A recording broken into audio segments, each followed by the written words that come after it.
My wife Stephanie and I are in charge here now. You're leaving today. My son screamed in my face, in the apartment I had bought. My bags were already packed. The nursing home awaited me. 26 years of sacrifice. And this was how it ended? No. They had no idea what was coming. My name is Linda Morrison, and I always knew it would be just me and my son against the world. When Brandon was born, I was only 22, working as a cashier at a Save Mart supermarket in Seattle, and his father had disappeared before I even left the hospital. I remember the day I held that tiny baby in my arms, looked into those blue eyes, and made a promise. He would have everything I never had. He would want for nothing. The first few years were the hardest. I worked the morning shift from 6 to 2, then rushed home, changed, dropped Brandon off with my neighbor Donna Martha, and returned for the night shift from 6 to 10. 4 hours of sleep a night if I was lucky. My feet hurt so much I cried in the shower. But when I looked at Brandon sleeping in the used crib I'd bought at a thrift store, it was all worth it. I remember his 3rd birthday like it was yesterday. I couldn't afford a big party, so I baked a chocolate cake in our tiny kitchen, decorated it with 3 leftover candles from the previous year, and invited only Martha and her son. Brandon was so happy with that simple cake that he jumped into my lap and said, "You're the best mom in the whole world." My heart nearly burst with love. That night, as he fell asleep, I stared at him for hours, silently promising that one day he would have better parties, better presents, a better life. When Brandon turned 6 and started school, things got even tighter. He needed school supplies, a uniform, a lunchbox. I started picking up extra shifts whenever I could. Sometimes I worked 12, 14 hours straight. My manager, Mr. Patterson, looked at me with pity, but I didn't want pity. I wanted opportunities, and every extra hour meant a few more dollars in Brandon's account. The nights were the worst. After Brandon fell asleep, I'd sit at the kitchen table with all the bills spread out in front of me. Apartment payments, electricity, water, food, school. I'd do the math, cut costs wherever I could. I stopped buying clothes for myself, wearing the same 3 work shirts until they were faded. I cut my own hair in the bathroom mirror. I ate less so Brandon could eat more. He never knew. I always put food on his plate with a smile, telling him I'd already eaten at work. But it wasn't all sacrifice. There was love, lots of love. On Sundays, our only day together, we'd picnic at Discovery Park. I'd make peanut butter sandwiches, grab a bottle of juice, and we'd spend the whole day there. Brandon would run across the lawns, and I'd chase him, laughing until I was breathless. "Catch me, Mom! Catch me!" he'd yell, and I'd catch him, hug him tight, spin him around. Those moments cost nothing, but they were worth everything. When Brandon turned 10, he began to realize we didn't have as much money as other families. He'd come home from school a little sad sometimes, saying his friends had video games, new bikes, designer shoes. My heart broke every time. One night he asked me, "Mom, why are we poor?" I sat with him on the old living room couch, held his face in my hands and said, "We're not poor, son. We just have fewer things, but we have more love. And love is the most precious thing in the world." He hugged me so tightly that night that I cried after he went to sleep. It was then that I decided Brandon was going to college, no matter what I had to do. I opened a savings account, even if it was just $20 or $30 a month. I knew it wouldn't be enough, but it was a start. I started working Saturdays too, missing our picnics, but Brandon understood. "Mom, I know you're working for me. I love you," he'd say, and that gave me the strength to keep going. My high school years were intense. Brandon was a good student with average grades, but he worked hard. He played basketball at school, and I never missed a game. Even when my shift ended at 10 o'clock and his game was at 7, I'd ask to leave early, miss those hours of pay, just to be there in the stands cheering him on. After games, we'd go to that cheap diner near our house, Joe's Diner, and share a chocolate milkshake. Those were our special moments. When Brandon was accepted to the University of Washington to study marketing, I cried with joy. Finally, everything was working out. But when I saw the tuition fee, my stomach sank. It was a lot of money, more than I had in my savings account. but I wasn't going to let my son miss out on this opportunity. I went to the bank, talked to the manager, and took out a student loan in my name. I took on the entire debt. Brandon didn't even need to know. "Mom, how are we going to pay this off?" he asked, concerned. "Leave it to me, son. All you have to worry about is studying and graduating. I'll take care of the rest." And I did. I worked longer hours, took on every available extra shift, and cut my expenses even further. I stopped going to the doctor when I was sick because the appointments were expensive. I walked to work when I could to save on bus fares. My body was tired, my back ached, but my heart was full. Brandon was in college, fulfilling his dreams. During his sophomore year of college, Brandon called me saying he needed a car. "Mom, it's so hard to take the bus to internships. Everyone has a car. I feel left out." My heart sank. I didn't have the money to buy a car outright, but I wasn't going to let my son feel inferior.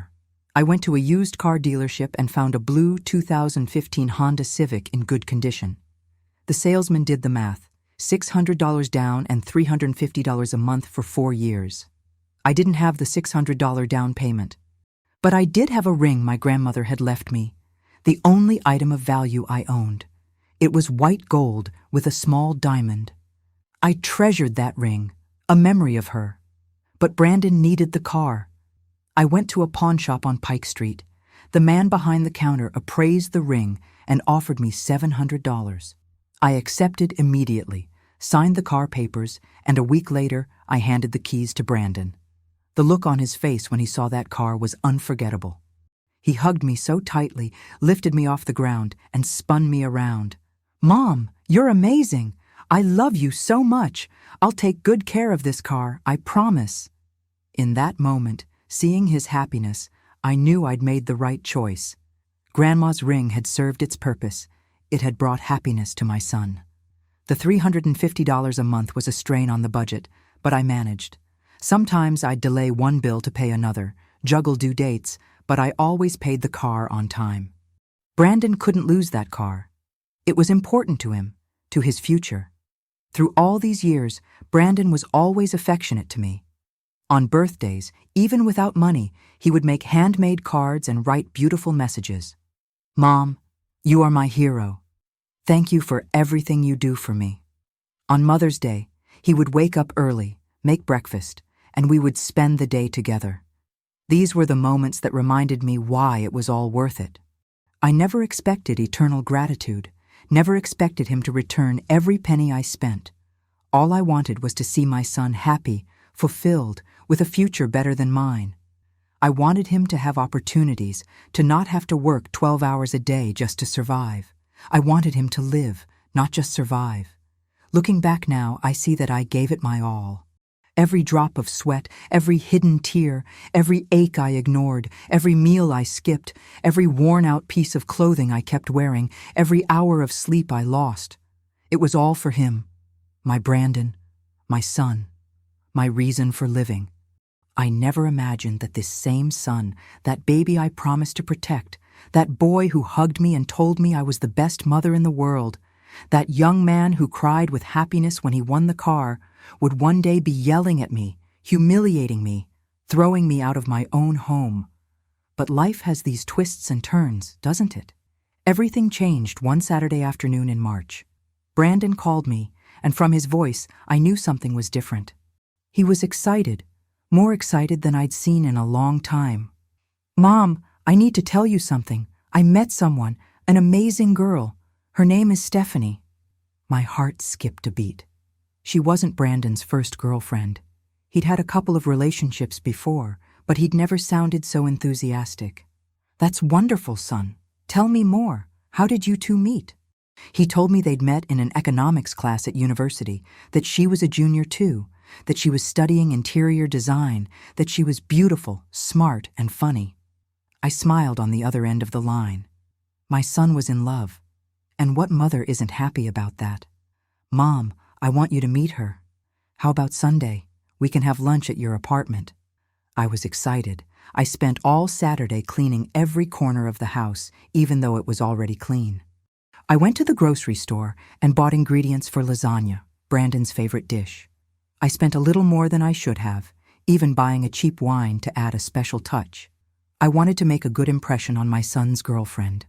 Sunday noon, the doorbell rang.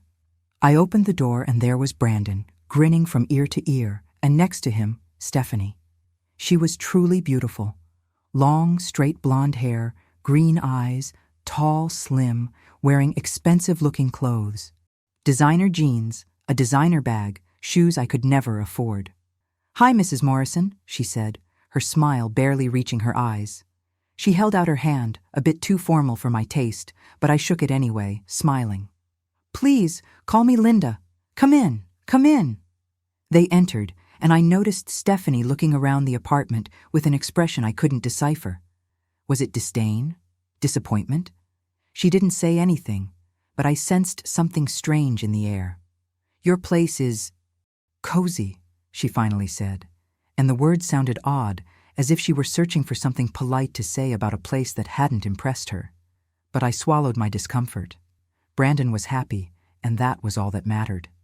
We served lunch, and I proudly placed the lasagna on the table. It was perfect.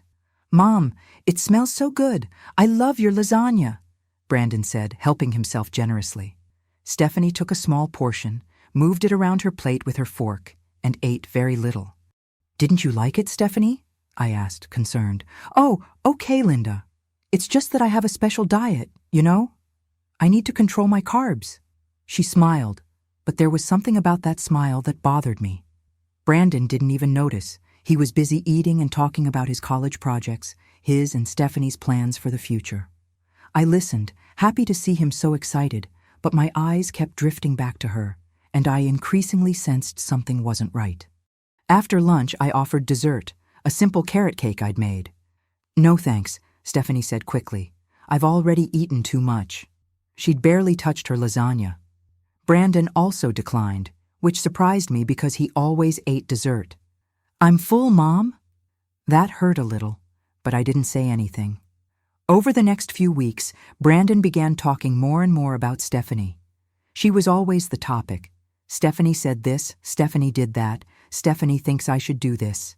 I was happy that he was happy, but I started to notice he was coming home less often. Before, he'd visit me every weekend. Now it was every 2 weeks, sometimes once a month. When I asked him why he wasn't around as much anymore, he'd say, "Mom, I'm busy. I have a lot of college work, and Stephanie needs me too." I understood. He was growing up, he had his own life, his own girlfriend. It was natural, I told myself, but deep down, it hurt. 2 months after meeting Stephanie, Brandon called me asking for money. "Mom, Stephanie's birthday is next week. I want to give her a special gift. Can you lend me $500? $500? My stomach tightened. I didn't have $500 to spare. But it was his girlfriend's birthday, and I didn't want him to be embarrassed. "Sure, son. I'll transfer you tomorrow." I canceled my dentist appointment that had been scheduled for months. My tooth was hurting, but it could wait. I transferred the $500 to Brandon's account. He quickly thanked me, said he loved me, and hung up. I stared at my phone, a strange feeling in my chest. The change in Brandon's behavior was gradual, so subtle that I almost didn't notice at first. The calls became shorter. Before, he'd call me to tell me about his day. We'd laugh together, we'd talk for an hour. Now it was 5, 10 minutes at most. "Mom, I'm in a hurry. We'll talk later." But later rarely came. When he came to visit, Stephanie was always there. And little by little, I began to notice her comments. Subtle comments, disguised as jokes, but they stung. One time she looked at my old television and said, "Wow, Linda, that TV is vintage, isn't it? Like museum quality." She laughed, and Brandon laughed along. I forced a smile. "It still works fine," I said quietly. Again, she noticed my clothes. I was wearing a blouse I'd had for years, a little faded, but clean and tidy. "Beautiful. Do you always wear the same outfit? Must be practical, right? Fewer choices in the morning." She smiled, as if it were a compliment, but I felt the pang. Brandon said nothing. He just continued scrolling through his phone. I began to notice that Brandon agreed with everything Stephanie said. If I suggested something, he'd look at her first, as if asking for approval. If she grimaced, he'd change his mind. If she smiled, he'd accept it. It was as if my opinion no longer mattered, only hers. One afternoon, I said, "Brandon, it's been a while since we've been to Discovery Park, remember? Where we used to have picnics when you were a kid." His eyes lit up for a second, nostalgic. "That's right, Mom. I do remember. Those were great days." But before I could suggest we go again, Stephanie interjected, "Picnic? Really? Brandon, you're not a kid anymore. That's so, I don't know, childish." Brandon laughed awkwardly. "Yeah, I guess so. We're grown up, right, Mom?" My heart sank. I'd only suggested a simple outing, a way for us to spend time together, but now it seemed like even our memories were a source of shame to him. The months passed, and the distance between Brandon and me only grew. He stopped telling me about his life. I'd ask about college, and he'd answer in monosyllables. "How were the exams?" "Good." "And the internship?" "Okay." "Is everything okay with you, son?" "Okay, Mom, everything's okay." But he wasn't. I felt like he wasn't. My son was changing, pulling away, and I didn't know how to hold him. Every time I tried to bring up a conversation, Stephanie was there, changing the topic, taking over the conversation, making Brandon laugh at things I didn't understand. I felt invisible in their presence. Suddenly, the financial abuses began. The financial abuse didn't start all at once. It was like a dripping faucet, first slowly, then faster, until it became a torrent that drowned me in debt. The first time Brandon asked me for a really large sum was on a Tuesday night. I was watching TV after a grueling shift at the grocery store when my cell phone rang. "Mom, I need to talk to you about something important." My heart sank. When he used that serious tone, it usually meant he needed money. "What's up, son?" I asked, already preparing my mental budget. "It's Stephanie and I's 1-year anniversary. I want to do something special, you know? Book a table at that French restaurant downtown, Chez Pierre. But it's expensive, Mom. Really expensive."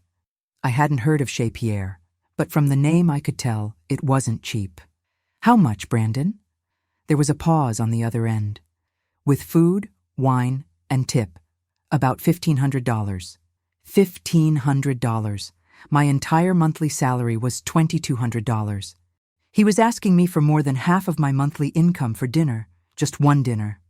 "Brandon, that's a lot of money, son. Isn't there somewhere more affordable you two could celebrate?" His voice changed, grew colder. "Mom, it's our 1-year anniversary. It's important.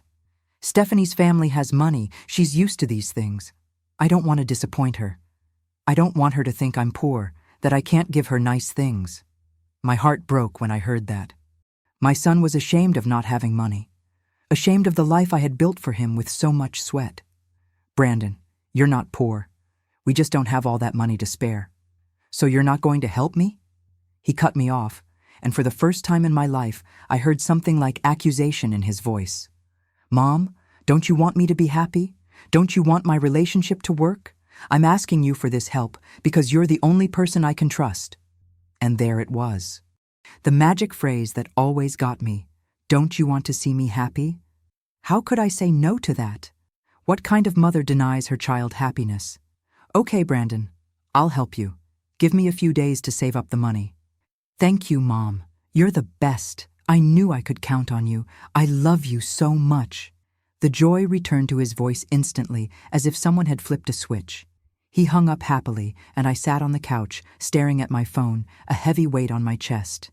$1,500. I didn't have it. I looked at my wallet. $300 in cash, plus $800 in my bank account. $400 was missing. I took out my credit card, the one I kept only for emergencies, and transferred the remaining $400. That was it. I was in debt on the card.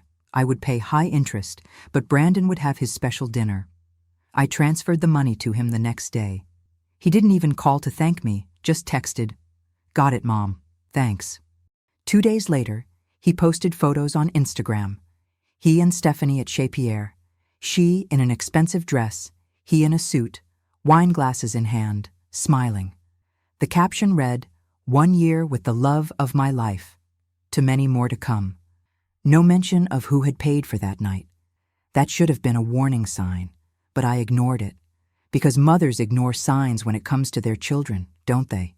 We want to believe the best. We want to believe we're helping, not being used. 2 weeks later, another phone call. Mom, Mother's Day is coming up. I want to buy a special gift for Stephanie's mom. Can you lend me about $700? $700 for his girlfriend's mom? And for me, his own mom? Nothing. But I didn't say that.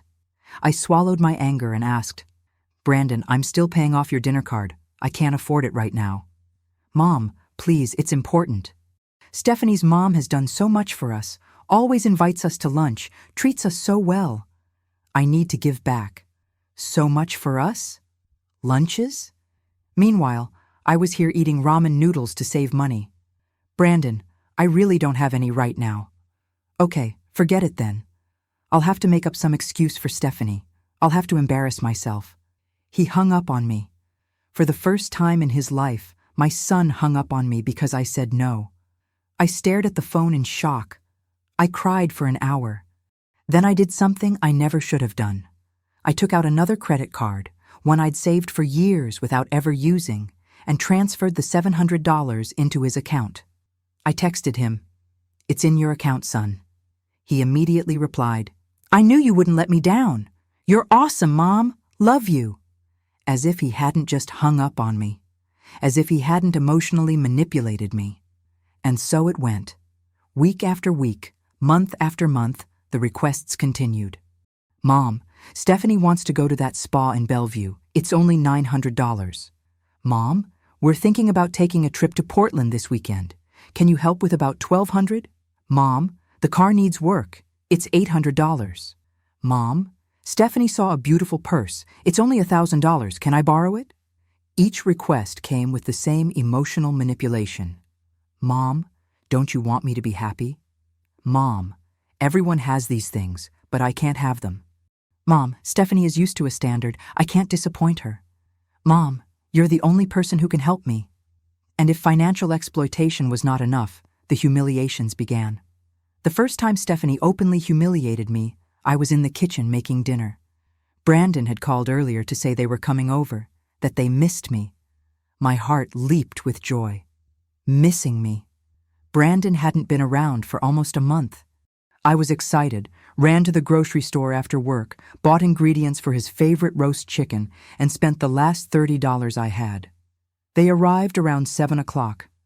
I opened the door with a smile, but Brandon barely glanced at me. He walked straight in, Stephanie behind him, fiddling with her phone. Hi, Mom. What's that smell? Roast chicken, son, just the way you like it with potatoes and carrots. He nodded absently, already sitting on the couch and turning on the TV. Stephanie stood in the kitchen doorway, taking everything in with that familiar, critical eye. Beautiful. This kitchen is so old. Those cabinets must be about 50 years old, right? 40, actually, I replied, trying to keep my tone light. But they work perfectly. She chuckled.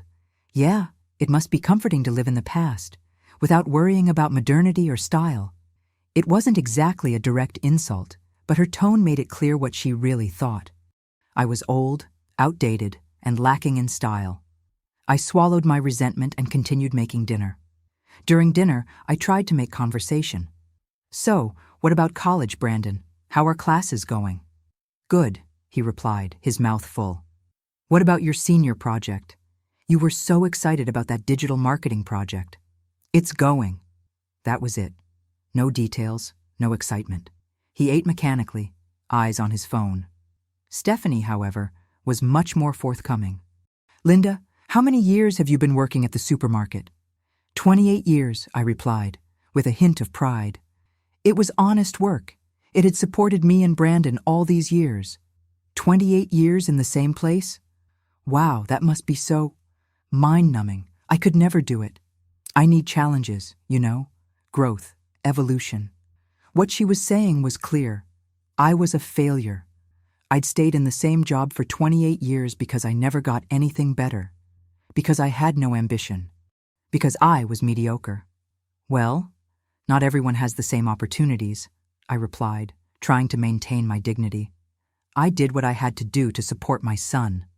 Yeah, that must be it. You did your best with what you had. She smiled, but it was a fake, condescending smile, like someone who pities a stray dog. Brandon said nothing. He continued eating, as if he hadn't heard the conversation, or as if he didn't care. After dinner, I offered dessert, a simple pudding I'd made. No thanks, Linda. I'm on a diet, Stephanie said, patting her non-existent belly. I need to stay in shape. Brandon likes it that way, doesn't he, love?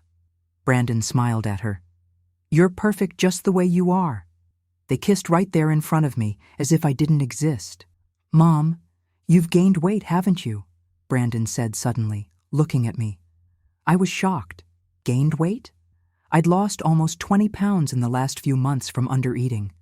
No, son. Actually, I've lost weight. Really? It doesn't look like it. It must be those clothes you wear. They're so baggy, so shapeless. You should take better care of yourself, Mom. Stephanie laughed. That's right, Linda. A new outfit, a different haircut, maybe some makeup. You have potential. You just need to put in a little effort.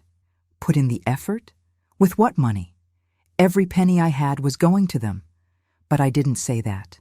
I just lowered my head and started clearing the dishes. Their visits became increasingly rare, but when they did happen, the humiliations were constant.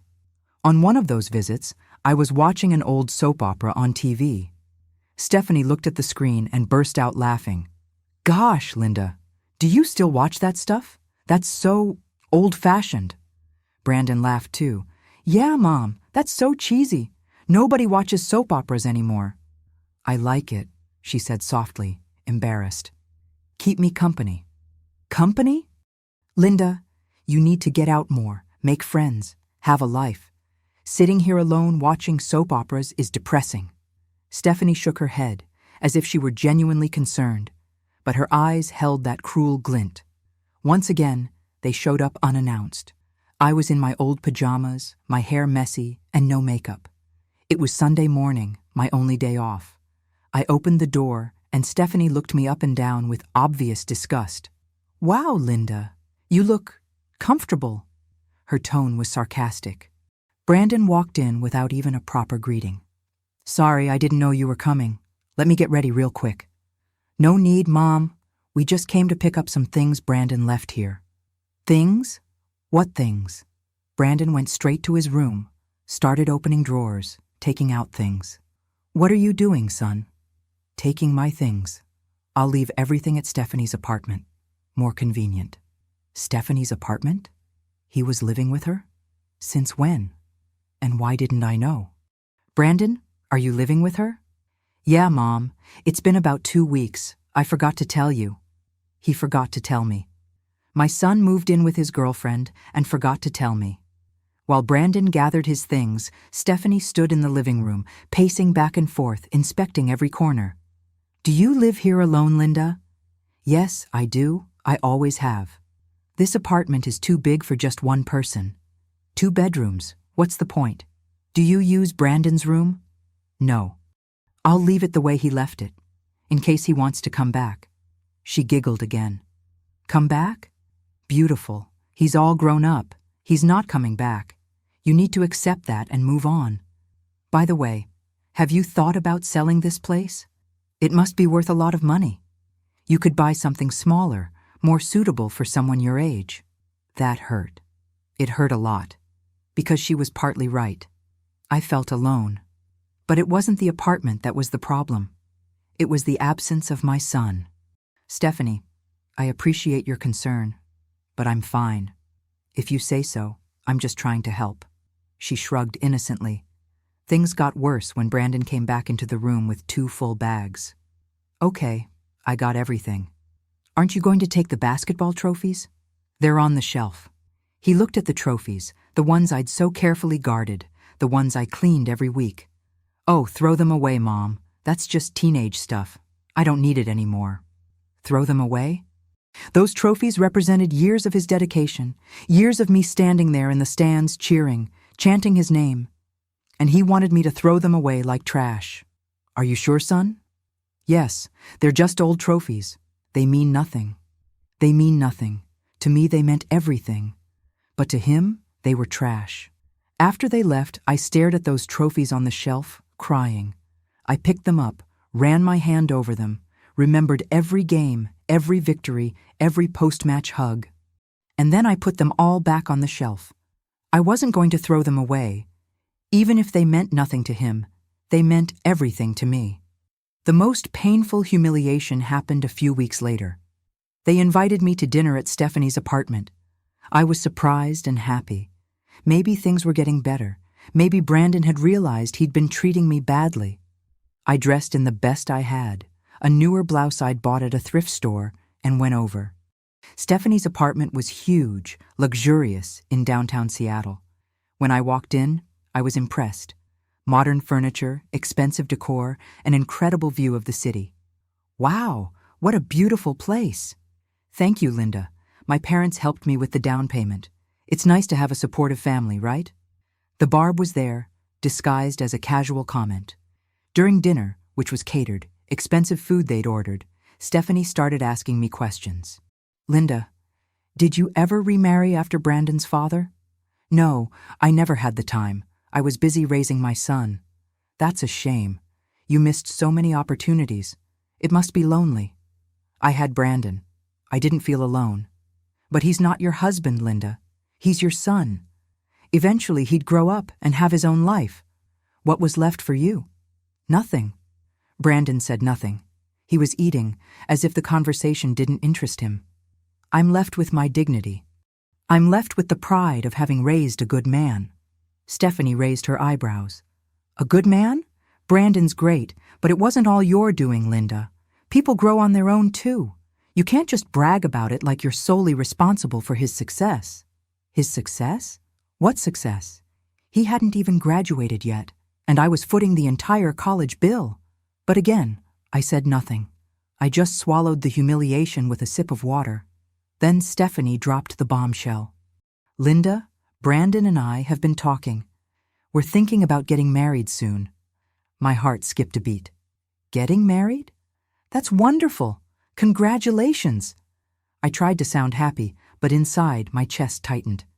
Yeah, and we were thinking about the party. It's going to be something big and elegant. My parents are helping with most of the costs, but we think you should contribute too, right? After all, you're the groom's mother. Contribute? With what money? I was drowning in debt. How much were you thinking? Oh, not much. About $10,000, just to help with the catering and flowers. $10,000. She said it like it was pocket change. Stephanie, I don't have that kind of money. Brandon finally looked at me. Mom, it's my wedding. Once in a lifetime. Can't you make that sacrifice for me? Sacrifice? I'd spent my entire life sacrificing. Brandon, I'd love to help, but I really can't. I'm in debt, behind on bills. Debt? How do you have debt, Mom? You've been working for almost 30 years. He looked genuinely confused, as if he didn't know exactly where all my money had gone. Brandon, I'm in debt because I spent everything on you. Your college education, your car, your expensive restaurants, your trips, the gifts for Stephanie, all the money you asked for, I gave. The room fell silent. Stephanie glared at me. Linda, you're being dramatic. Brandon asked you for help a few times, like any son does. You can't throw that in his face now. A few times? Stephanie, he's asked me for money every week for the last 2 years. I owe him over $20,000 because of this. Brandon blushed. Mom, you're making me sound like a freeloader. I never forced you into anything. You offered. I offered because you're my son, because I love you, because I can't say no to you. That's your fault then, not mine, he yelled. For the first time in his life, my son yelled at me.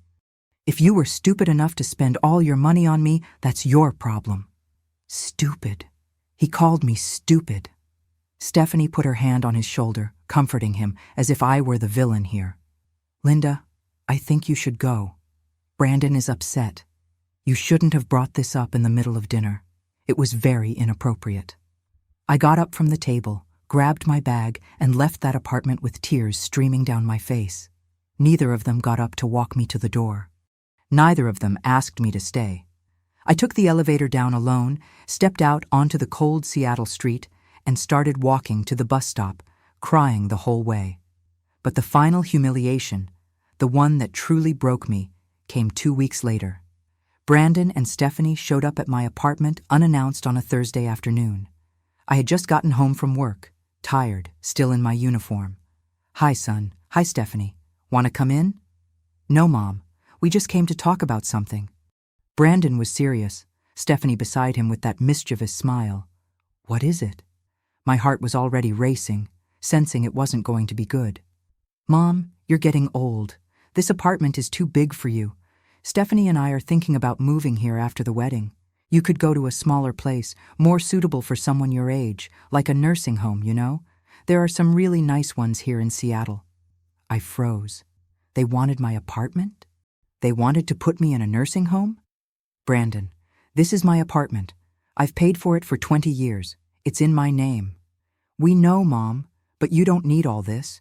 And we're starting a life together. We need space." "You have Stephanie's apartment." "That one's rented, Mom. We need something of our own. And since you're my mom, I thought you'd want to help us. But if you want to be selfish—" Stephanie put her hand on his arm. "Brandon, calm down. Let me talk." She turned to me, her look of false concern on her face. "Linda, look at you. You're tired, stressed, growing old alone in this place. In a nursing home, you'd have company, care, activities. It would be better for you. I don't want to go to a nursing home. I want to stay at home. Linda, you're so stubborn. You won't accept help from anyone.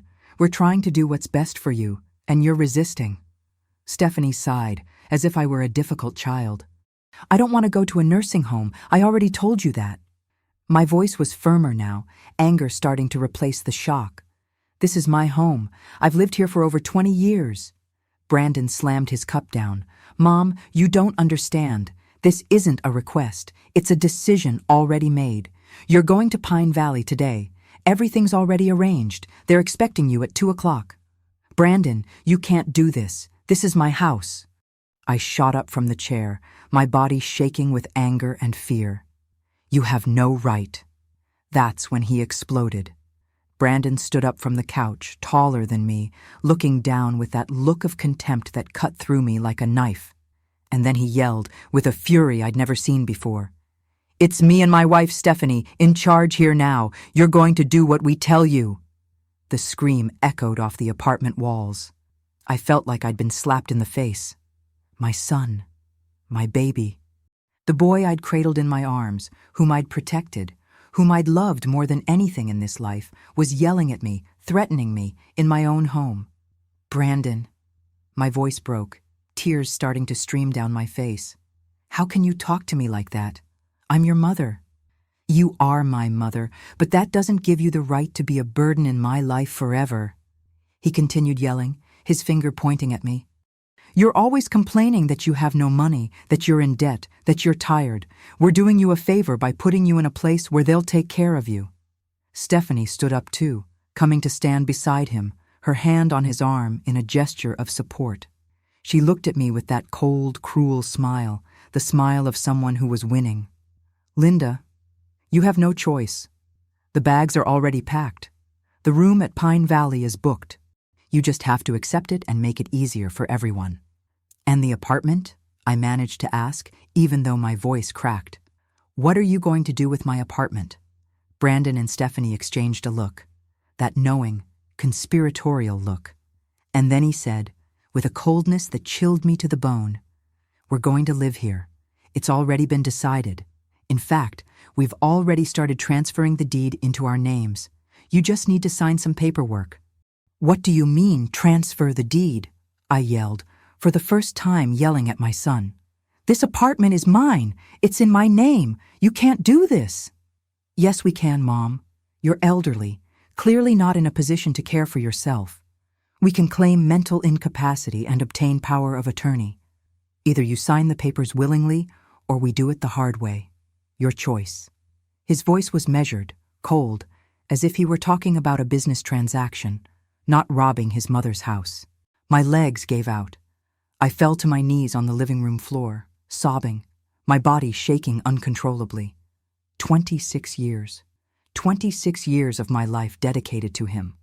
Hard work, sacrifices, money, love, everything. And this was how it ended? With him throwing me out of my own home? Robbing me? Please, Brandon, I begged, still on my knees, hands clasped together. Please don't do this to me. I'm your mother. I love you. I gave everything for you. He looked at me with disgust, like I was something repulsive. You gave me nothing beyond your obligation, Mother. You raised me because it was your duty. I owe you nothing. And now you're going to walk out of my house and my life. Stephanie crouched down in front of me, her face close to mine, that horrible smile still on her lips. Beautiful. Look at you. Pathetic. On your knees, begging. Do you really think you have any power here? You are nothing. An old, broken woman, alone, with no one. We are the future. You are the past. And the past needs to be left behind. She stood up, wiping her hands on her pants as if she'd touched something dirty. Brandon walked over to the table, grabbed the nursing home pamphlets, and tossed them on the floor next to me. Read this. You have until noon to pack the rest of your things and leave. At 2 o'clock, a car will pick you up and take you to Pine Valley. If you're not ready, we'll take you by force. What if I refuse? What if I call the police? I managed to say, still on the floor, my voice hoarse from crying. Brandon laughed. Police? And what do you say? That your son is worried about you and wants to get you to safety? They'll look at you, a woman in your 50s, visibly stressed and unstable, and they'll agree with me. You can't beat that, Mom. They turned to leave. Stephanie paused in the doorway, looked back. Oh, and Linda, thank you for everything. For the money, for the apartment, for making everything easier for us. You were so helpful. And then she winked, a slow, mischievous wink, before leaving.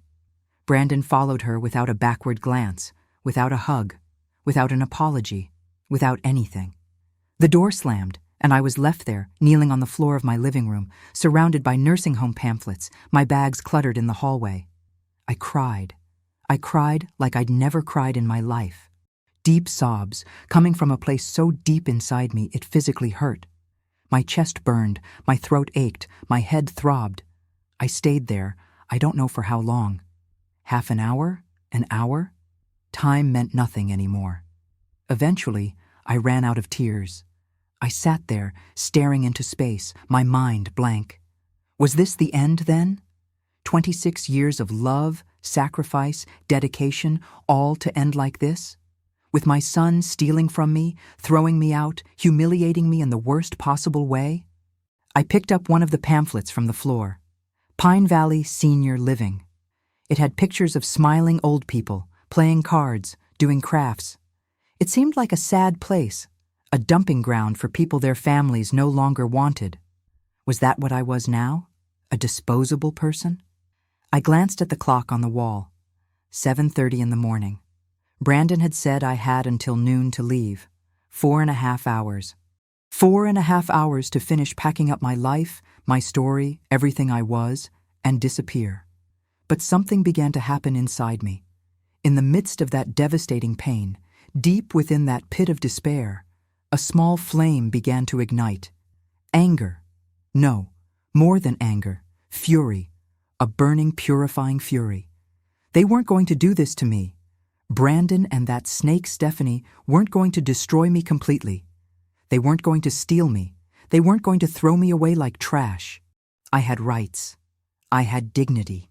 And I was going to fight. I got up from the floor, wiped the tears from my face, and took a deep breath. My mind began to race, for the first time in months, with absolute clarity. Had they said they were transferring the deed? That I needed to sign papers? But I hadn't signed anything. The apartment was still in my name. I went to the drawer where I kept my important documents. I pulled out the apartment deed, the title deed, everything. It was all there, all in my name. Linda Morrison, legal owner, no new signatures, no transfers. Were they bluffing, or were they planning to forge my signature? Either way, It didn't matter, because I wasn't going to let them. I wasn't going to sign anything. I wasn't going to leave my house, and I wasn't going to that damned asylum. I looked at the clock again. 8 o'clock. The law offices opened at 9. I had an hour. I showered quickly, put on my most decent clothes, grabbed all the important documents, and put them in a folder. It was 9 o'clock in the morning when I arrived in downtown Seattle. I'd walked almost 3 miles, saving bus fare, but also because I needed time to think, to process everything that had happened. My mind was racing, planning, thinking through every detail. But before I went to a lawyer, I needed to be sure of one thing. I needed to know exactly what Brandon and Stephanie were planning. I turned a corner and entered a small coffee shop, the kind with free Wi-Fi. I ordered a black coffee, the cheapest one, and sat in a corner with my folder of documents. I opened the deed to the apartment. Everything was normal. Everything was in my name. No changes, but Brandon had said they were transferring the deed. What? I started rummaging through all the papers I'd brought when something fell out of the folder. A sheet I hadn't put there. I picked up the paper and felt my stomach turn. It was a transfer of ownership form, already filled out, with my name as the seller and Brandon Morrison and Stephanie Hayes as the buyers. The sale price, $1,000, $1,000 for my apartment. And at the bottom, there was a signature. My signature, or at least something that looked like my signature. My hands began to shake so badly I almost dropped the paper. I looked closer. The signature was similar, yes, but not perfect. The letters were a little different. The L in my name was slanted more than I usually do. It was a forgery. They had forged my signature. My son had forged my signature to rob me. I felt a wave of nausea rising in my throat. I stood up quickly, ran to the cafeteria bathroom, and vomited. I threw up everything I had in my stomach, which wasn't much since I'd barely eaten in the last few days. I remained there, kneeling on the dirty bathroom floor, with the bitter taste in my mouth, crying again. But these tears were different. They weren't tears of sadness. They were tears of anger, of utter betrayal. My son wasn't just being cruel. He wasn't just kicking me out. He was stealing from me, planning a crime, forging documents, fraud. I returned to the table, wiped my face with napkins, and continued searching through the papers. I found 2 more documents I hadn't included. One was a power of attorney, also with my forged signature, giving Brandon full authority over my financial and medical decisions. The other was a Pine Valley admission form, already filled out and signed by me according to the forged signature. They had planned everything, every detail, put me in a nursing home, take control of my finances, rob my apartment. And I would be unable to do anything because I would be locked in that place, probably medicated, declared incompetent. It was a complete conspiracy. My own son had conspired to destroy me. I grabbed my phone, my hands still shaking, and took pictures of all the documents, every single one. The original deed, the forged papers, everything. Evidence. I needed evidence. When I finished, I put everything back in the folder, put my phone away, and took a deep breath. The shock was wearing off, replaced by something stronger. Determination, controlled fury, absolute clarity. Brandon had crossed a line. It wasn't just emotional cruelty or financial exploitation anymore. It was a crime, and I wasn't going to let it go. I glanced at the clock on my phone. 9:45. The law offices were already open. I finished my cold coffee in one gulp, grabbed my briefcase, and left the coffee shop with firm steps. I walked 2 blocks until I reached an area with several commercial buildings. I started looking at the signs. Johnson & Associates, Business Law, Martinez Law Firm, Divorce and Custody. None of these fit. I needed someone who specialized in family law, abuse, and fraud. And then I saw Collins & Partners, Family Law and Elder Protection. Perfect. I took a deep breath and walked into the building. The elevator ascended to the 5th floor. The doors opened onto a hallway with hardwood floors and beige walls. The sign indicated that Collins & Partners was door 502. I walked there, hand on the doorknob, heart pounding. By opening that door, I was taking an irreversible step. I was declaring war on my own son. But he had declared war on me first, hadn't he? I was only defending myself. I opened the door. The reception area was small but welcoming. A woman in her 40s with brown hair tied in a bun looked up from her computer and gave me a kind smile. "Good morning. How can I help you?" "Good morning. I need to speak to a lawyer. It's urgent." My voice was shaky, and I probably looked like a mess. Hair a mess, eyes red from crying, clothes wrinkled. The receptionist noticed my condition. Her smile grew softer, more compassionate. "Of course. Do you have an appointment?" "No, I didn't have time to make one. But please, it's really urgent. My son is trying to steal from me. He forged my signature." The words came out in a rush, his voice breaking at the end. She stood up immediately. "Just a moment." She disappeared through a side door and returned less than a minute later. "Mr. Collins can see you now. He was on a break between meetings. This way, please." I followed her down a short hallway to a room at the end. She knocked on the door and opened it. "Mr. Collins, this is... Sorry, I didn't catch your name." "Linda Morrison." "Linda Morrison. She has an urgent situation." The receptionist walked away and I entered the room. Mr. Collins was a man in his 60s, with graying hair, wire-rimmed glasses, and a navy blue suit. He stood up from behind his desk and extended his hand. "Mrs. Morrison, nice to meet you. David Collins. Please have a seat." His voice was calm, firm, and reassuring. I sat in the chair facing his desk, clutching the folder to my chest. He sat back down and looked at me intently. "My secretary said it's urgent. Tell me what's going on." And then I told him. Everything, from the beginning. How I raised Brandon alone, how I worked for 26 years to give him everything, how he met Stephanie and everything changed. The demands for money, the debts, the humiliations, and finally, this morning's expulsion and the discovery of the forged documents. As I spoke, Mr. Collins took notes, nodding without interrupting.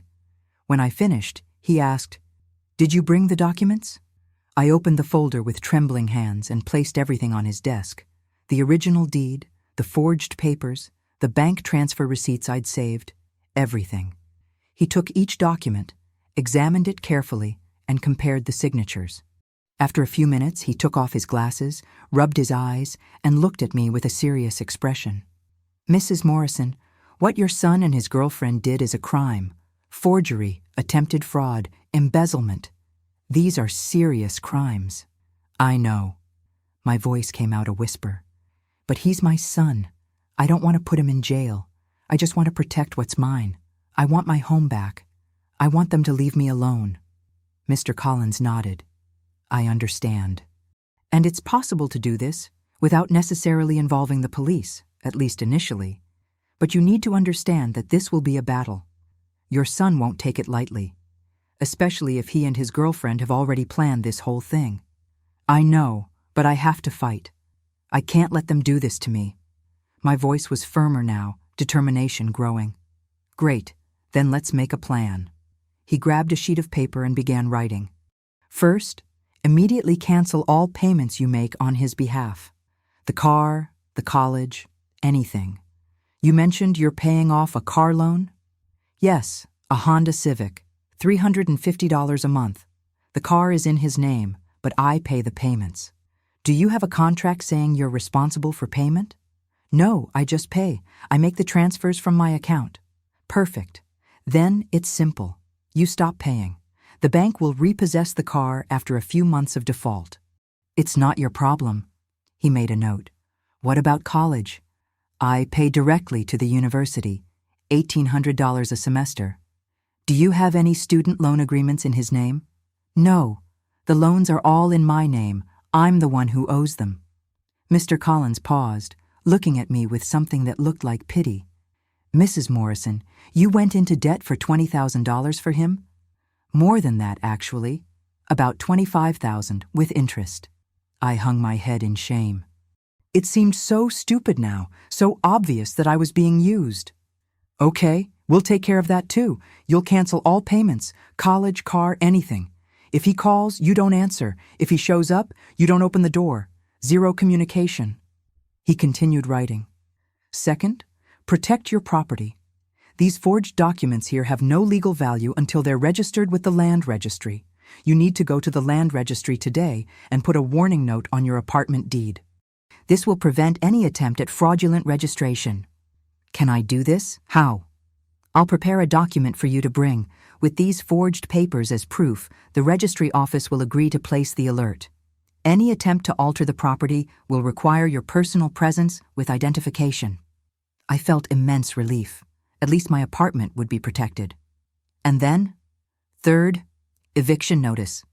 If your son is living in your apartment without your permission, you have every right to evict him. We will prepare a legal notice giving him and his girlfriend 48 hours to vacate the property. 48 hours? That fast? In cases of trespassing and attempted fraud, yes, especially considering you have documented proof of their criminal intent. Any judge will accept it. My heart was racing, but this time it wasn't from fear. It was from hope. For the first time in months, I felt like I had some control over my life. What if they refuse to leave? So we'll involve the police. With these forged documents, they could be arrested for attempted fraud. I personally would prefer not to get to that point, at least not without giving them a chance to leave peacefully. But if necessary, we will. He stopped writing and looked at me directly. Mrs. Morrison, I need you to understand something. This is going to be difficult emotionally. This is your son. You'll feel guilt, you'll want to back away, you'll wonder if you're doing the right thing. But I need you to be strong. Can you do this? I thought of Brandon yelling at me this morning. My wife and I are in charge here now. I thought of Stephanie with that cruel smile. I thought of the forged documents. I thought of 26 years of my life thrown away. Yes, I can. My voice was firm, without hesitation. Mr. Collins smiled. Great. Then let's get started. I'll prepare all the documents now. It'll take about 2 hours. You can wait here or come back later. I hope. I had nowhere to go anyway. I wasn't going back to the apartment as long as Brandon and Stephanie thought I was in the nursing home. Perfect. In the meantime, you need to call your car loan bank and cancel the automatic payments. Call the university too. Do you want to use the office phone? I have a cell phone. I can call from the waiting room. Great. Oh, and Mrs. Morrison? I was already getting up. Yes? You're doing the right thing. I know it doesn't feel like it. I know it hurts. But you're protecting yourself, and that's not selfish. It's survival. His words hit me hard. Tears welled up in my eyes again, but this time they were tears of relief, of gratitude. Thank you, Mr. Collins. I returned to the waiting room. The receptionist offered me water, coffee, and cookies. I accepted them all, realizing I hadn't eaten anything since yesterday. I sat down on a comfortable sofa and grabbed my phone. First call. The car bank. Hello. I'd like to cancel the automatic payments on my account. Yes, the Honda Civic financing. I understand it will result in default. No problem. Yes, I'm sure. It was easier than I expected. The agent didn't even ask many questions. Second call. University of Washington. Hello, I'm Linda Morrison, calling about Brandon Morrison's tuition payment. Yes, I'd like to cancel any upcoming payments. I understand that it will be suspended if payment is not made. Is that okay? No, I won't be paying anymore. Thank you. I hung up and stared at my phone. That was it. It was done. In a few days, Brandon would lose his car and be suspended from school. Should I feel bad? Probably. But all I felt was a strange emptiness, as if I'd severed a diseased limb. It was 11:30 when Mr. Collins returned to reception with a thick folder of documents. All ready. Come here, I'll explain each one to you. We spent the next 20 minutes reviewing everything.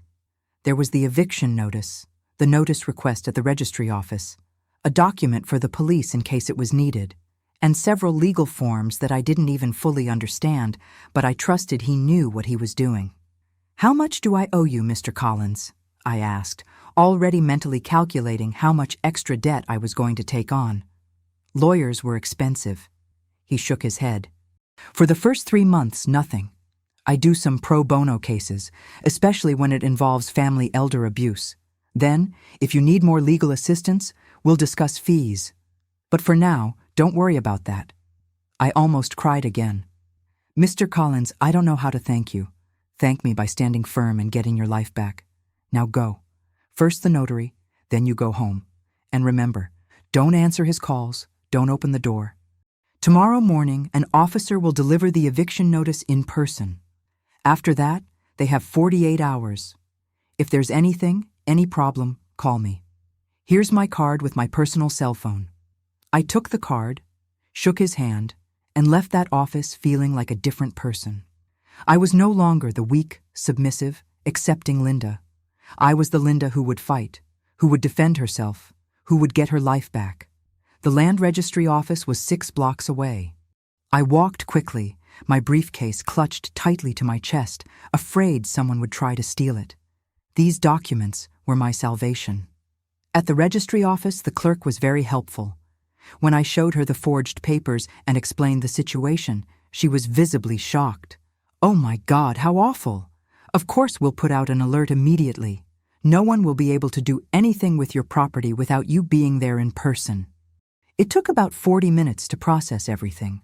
But when I left, I had in my hands an official document confirming that the apartment was protected. It was mine. Completely, legally, indisputably mine. I looked at my watch. 1:45 in the afternoon. Brandon had said the car would pick me up at the nursing home at 2. Let it come. I wouldn't be there. Actually, I was on my way home. My home. I took the bus this time. I had enough money for the fare. During the 30-minute ride, I stared out the window, thinking about everything that had happened in less than 7 hours. I had woken up to find myself kicked out of my home. And now I was returning as a legal owner, with documents, protection, and a plan. I got off the bus 2 blocks before my building, afraid Brandon or Stephanie might be nearby. I walked slowly, observing everything. There was no one suspicious. I entered the building, went upstairs, I didn't want to risk the elevator and encounter anyone, and stopped in front of my apartment door. I put the key in the lock and opened it. The room was empty. The bags they'd packed for me were still in the hallway.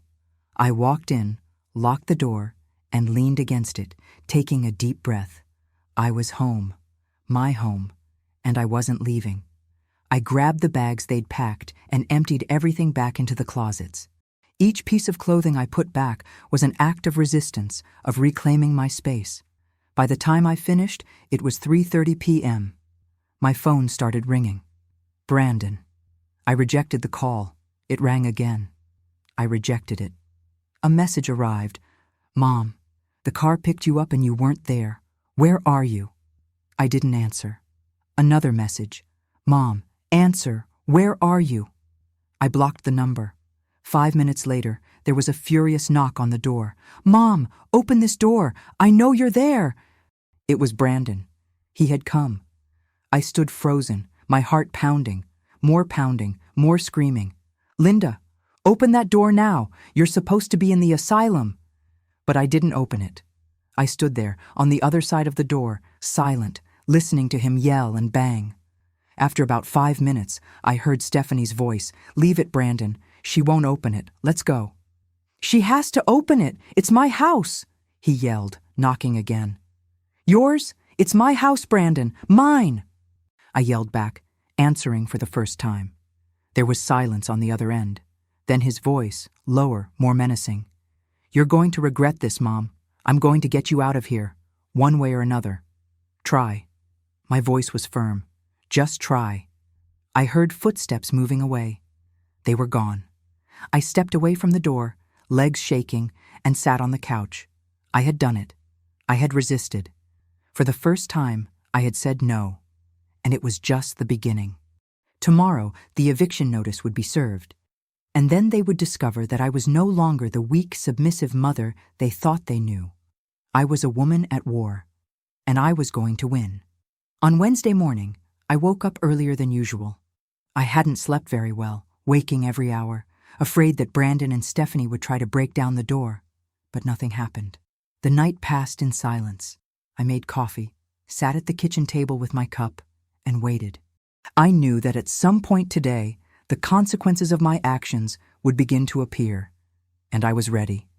I didn't have to wait long. At 9:30 in the morning, Brandon's cell phone rang for the 10th time.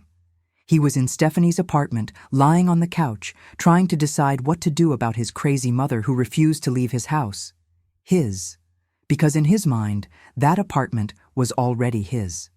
He looked at his phone screen. Unknown number. He usually didn't answer, but something made him pick up this time. Hello? Good morning. This is Brandon Morrison. The voice was professional, female. Yes, it's me. Who is this? My name is Karen, and I'm calling from First National Bank, Auto Loan. Mr. Morrison, I'm calling to inform you that your loan payment for this month has not been made. It was due on the 5th, but today is the 8th, and there is no payment. Brandon sat on the couch, confused. What do you mean? My mom always pays on time. There must be some mistake. Let me check. It says here that the automatic payments were canceled on Tuesday at the request of the account holder, Linda Morrison. She personally called to cancel. Brandon's blood ran cold. She canceled it? But she can't do that. That's my car. Mr. Morrison, the car is registered in your name, but the payments have always been made from Mrs. Morrison's account. She has every right to cancel the payments from her account. But I need this car. How am I going to get to college? How am I going to get around? His voice was rising, panic starting to set in. I understand your concern, Mr. Morrison, but you will need to make the payments yourself, or the vehicle will go into default. After 3 months of default, we will be forced to repossess the vehicle. 3 months? You can't do that. Yes, we can, sir. It's in the contract you signed. Would you like to make the payment now to settle the matter? The outstanding amount is $350 plus a $50 late fee, $400 in total. $400. Brandon looked at his bank account on his phone. He had $120. He'd spent almost all of it taking Stephanie out to dinner over the weekend. I don't have any right now. Can you give me a few days? I can give you until the end of the month, but after that we'll start charging daily interest. Do you understand? I understand. He hung up, his hands shaking. Stephanie came out of the room, wearing an expensive silk robe. Who was it? The bank. My mom canceled the car payment. He still couldn't process it. His mother had done this? The woman who never denied him anything? Stephanie looked annoyed. Seriously, she's being childish. Call her and sort this out. I tried calling her yesterday. She blocked my number. Then go there yourself. Knock on the door until it opens. Before Brandon could respond, his phone dinged. An email. He opened it and felt his stomach sink even further. Subject: urgent, pending registration suspension. Dear Brandon Morrison, this email is to inform you that your tuition payment for the current semester has not been received. Ms. Linda Morrison, responsible for previous payments, contacted our institution on Tuesday requesting the cancellation of all future payments. According to university policies, students with overdue tuition fees for more than 15 days will have their enrollment suspended and will not be able to attend classes or take exams until the situation is regularized. The amount owed is $1,800, 10. Please contact the Finance Department as soon as possible. Sincerely, Finance Department, University of Washington. Brandon read the email 3 times, each time feeling the panic grow stronger. No, he muttered. What? What now? Stephanie came up to him, irritated. College. My mom canceled my tuition. They're going to suspend me. He looked at her, eyes wide. Stephanie, I'm going to be suspended. I'm going to miss the semester. I'm going to lose everything. Calm down, Brandon. Calm down. But for the first time, he saw uncertainty on her face. Call your mom. Sort this out. I already told you she blocked me. Then use my phone. Brandon grabbed Stephanie's cell phone and dialed his mother's number. It rang once, twice, 3 times. Voicemail. Hi, you've reached Linda Morrison. Leave a message after the beep. Mom, it's Brandon. I know you're ignoring me. You need to start paying my bills again. The bank is going to take my car away. The college is going to suspend me. You can't do this to me! He was yelling into the phone, his voice desperate. Call me! Fix this! Now! He hung up, breathing heavily. He called again. Voicemail again. Mom, please! Please answer. I need to talk to you. We can work this out, please! This time his voice was broken, almost crying. He called 5 more times. Each time went to voicemail. On the 6th, he didn't even leave a message, just hung up angrily, nearly throwing Stephanie's phone at the wall. She's not going to answer, he said, sinking into the couch, head in his hands. She really canceled everything. She cut me off. Stephanie was pacing, her face tense. Okay, we'll figure it out. Can you pay the tuition yourself? Brandon looked at her like she'd lost her mind. With what money, Stephanie? I don't work, you know that. My mom always paid for everything. And the money you had saved? What money saved? I never saved any money. Everything she gave me I spent. On you. On us! Stephanie stopped walking, looking at him with an expression he'd never seen before. Contempt. You've never saved anything? Not a penny? Brandon, you're 25. How come you don't have any money saved? Because I didn't have to.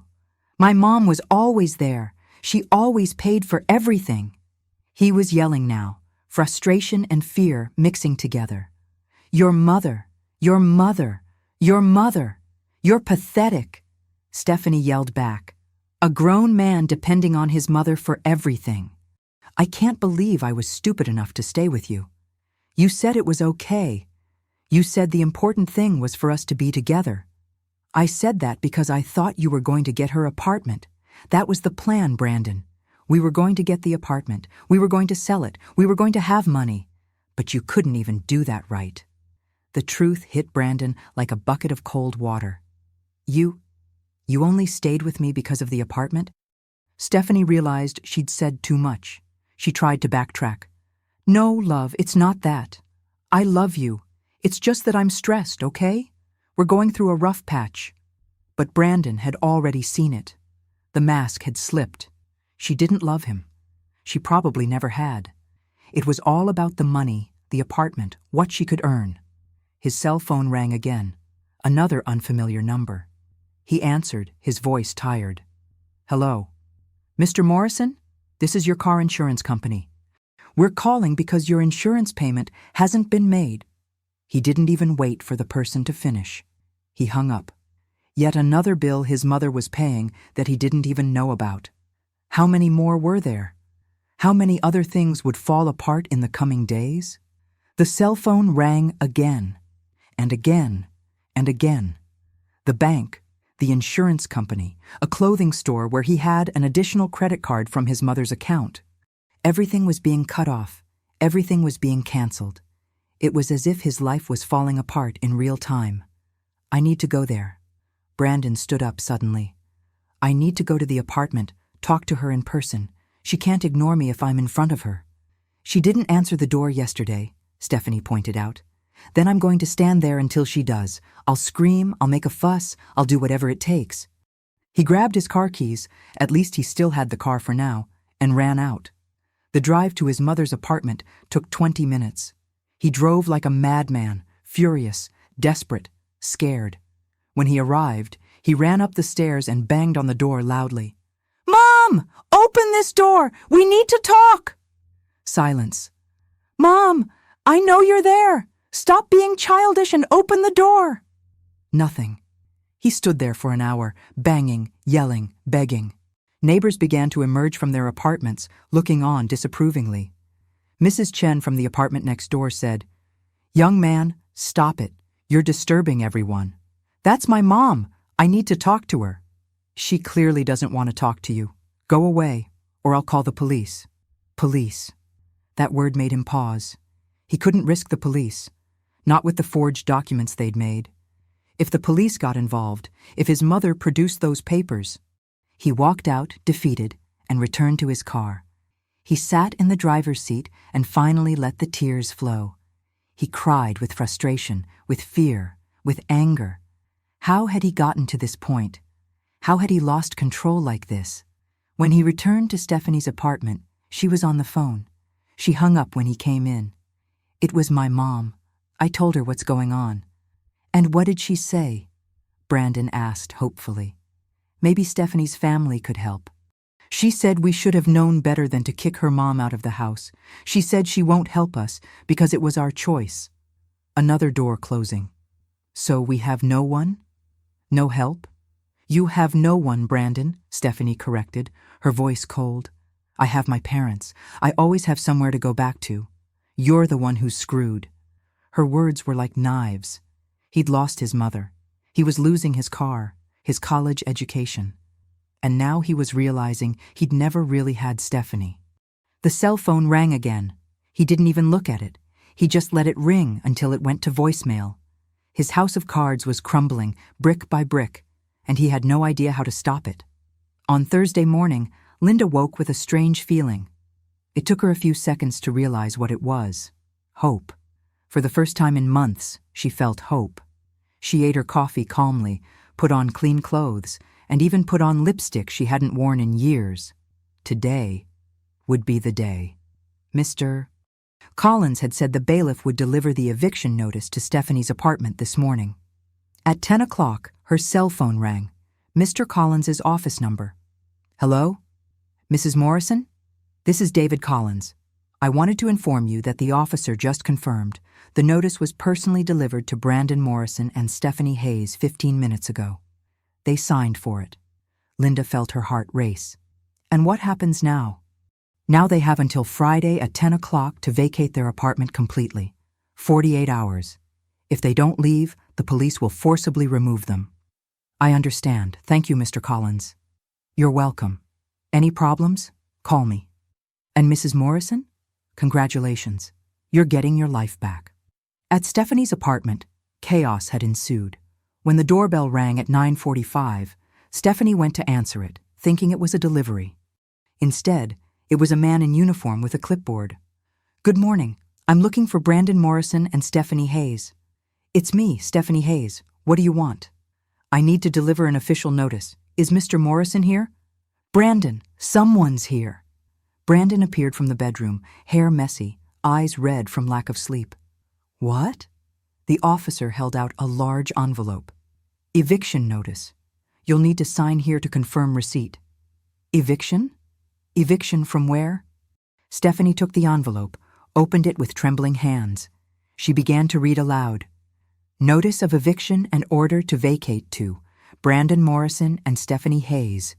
From Linda Morrison, legal owner of the property located at Rua. She stopped reading, staring at Brandon with wide eyes. It's from your mother's apartment. She's kicking us out of her apartment. But we don't even live there, Brandon yelled at the officer. This doesn't make sense. The officer sighed wearily. This clearly wasn't the first time he'd dealt with situations like this. According to the documentation I have here, you attempted to illegally take possession of the property, falsified transfer documents, and attempted to force the legal owner to leave her own home. Ms. Morrison is exercising her right to protect her property and ensure that you no longer have access to it. This is ridiculous. Stephanie threw the papers on the table. We don't live there. How can she evict us from a place we don't live in? The officer pointed to a specific paragraph. It's here. Any person found to have attempted to take illegal or fraudulent possession of a property forfeits any right of access to that property. Furthermore, he turned the page. There is a temporary restraining order. You are not to come within 100 yards of Ms. Morrison's apartment. If you do, you will be arrested for violation of the court order. Brandon felt his legs give out. He sat in the nearest chair, reading and rereading the document. This couldn't be happening. It couldn't. There's more, the officer continued, almost feeling sorry for them now. The attempted document forgery has been reported to the authorities. An investigation is underway.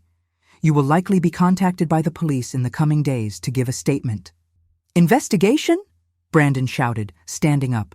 My mother is reporting me to the police? Technically, she presented evidence of a crime. The police are investigating. But yes, it could lead to criminal charges. The officer put away the clipboard. You need to sign here acknowledging that you received the notification. With shaking hands, both Brandon and Stephanie signed. The officer left, leaving them alone with the papers that had just changed everything. Stephanie was the first to speak, her voice hysterical. I can't believe it. That old idiot told us. She's going to put us in jail. Stephanie, shut up, shut up, Brandon yelled back, head in his hands. I need to think. Think, Brandon, we could be arrested. Do you understand that? Document forgery is a crime. I know it's a crime. Do you think I don't know? He was in a full-blown panic now. It was your idea. You're the one who said it would work, that my mother was too old and stupid to realize it. Me? Stephanie turned red with anger. You're putting the blame on me? You signed the papers. You agreed to everything. Because you convinced me. Because you said it would be easy, that we would keep the apartment and live happily ever after. Brandon was screaming, tears of anger and fear streaming down his face. You ruined my life. You made me lose my mom, lose everything. I didn't do anything. You were taking money from her long before you met me. Don't put this on me. They yelled at each other for several minutes, throwing blame back and forth until Stephanie grabbed her purse. You know what? I'm done. I don't want anything to do with you anymore. You're a loser, Brandon. A 25-year-old man who depends on his mommy for everything. And now you don't even have that anymore. You have nothing. You can't leave me now. We're in this together. No, you are in this. I didn't sign any forged apartment documents. You were the only one who signed them. It's your crime. She opened the door. You have until tomorrow to leave my apartment, too. Considering you can't afford rent, you'd better start looking for somewhere to stay. And she left, slamming the door so hard that the picture on the wall fell down. Brandon was left alone in the apartment. In less than a week, he had lost everything. His mother's money, his car, which would soon be repossessed, his college education, where he was already suspended, his girlfriend, and now even his place of residence. He picked up his cell phone with trembling hands and dialed his mother's number. This time, she answered on the third ring. Hello? Her voice was cold, distant. He'd never heard his mother speak like that. Mom. Her voice was broken. Mom, please, we need to talk. We have nothing to talk about, Brandon. Mom, I know I was wrong. I know I was horrible to you, but please stop this. Stop destroying me. I'm your son. There was a long pause. When she spoke again, her voice was even colder. You stopped being my son when you yelled at me on Monday, when you tried to rob me, when you forged my signature, when you tried to throw me in a nursing home to take my house. Mom, I was confused. Stephanie influenced me. It wasn't really me. Don't blame Stephanie, Brandon. You're an adult. You made choices, and now you're going to face the consequences. Mom, please! He was crying openly now. I'm going to lose everything. My car, my college, I have nowhere to live. Are you going to leave me on the street? You were going to leave me in a nursing home. Her answer was quick, sharp as a blade. You were going to take me from my home, steal everything I had, and lock me away to die alone. So don't talk to me about compassion. Mom, I'll change. I promise. Give me one more chance. Just one more. No, you made your choice. Now face the consequences. And she hung up. Brandon called back. The call went straight to voicemail. She'd blocked him again. He called 10 more times. All went to voicemail. He tossed his phone on the couch and looked around Stephanie's apartment. Tomorrow, he would have to leave here too. Where to? He had no close friends. He had isolated himself from everyone to be with Stephanie. He had no money for a hotel. He had nothing. For the first time in his life, Brandon Morrison understood what it meant to be completely alone. No safety net, no mother to save, no money, no nothing. And the only person he could blame was looking back at him in the mirror. For the first time in 26 years, I owed no one anything, except money, but I'd pay that back gradually. I didn't have to justify my choices. I didn't have to sacrifice my well-being for someone else's. I didn't have to diminish myself to make someone else feel greater. I was free. And Brandon? Brandon would have to learn to live with the consequences of his choices. He would have to discover who he was without the easy money, without his mother to save him, without Stephanie to manipulate him. It would be difficult. It would be painful. Maybe he wouldn't survive. Or maybe he would emerge on the other side a better person. I wouldn't know, because it wasn't my responsibility to find out anymore. My phone dinged. A message from Mr. Collins. "Everything okay there? Officers have confirmed the citation was executed. You're safe now." Smile. Hold on. What a beautiful word. I replied, "I'm fine. Thank you for everything."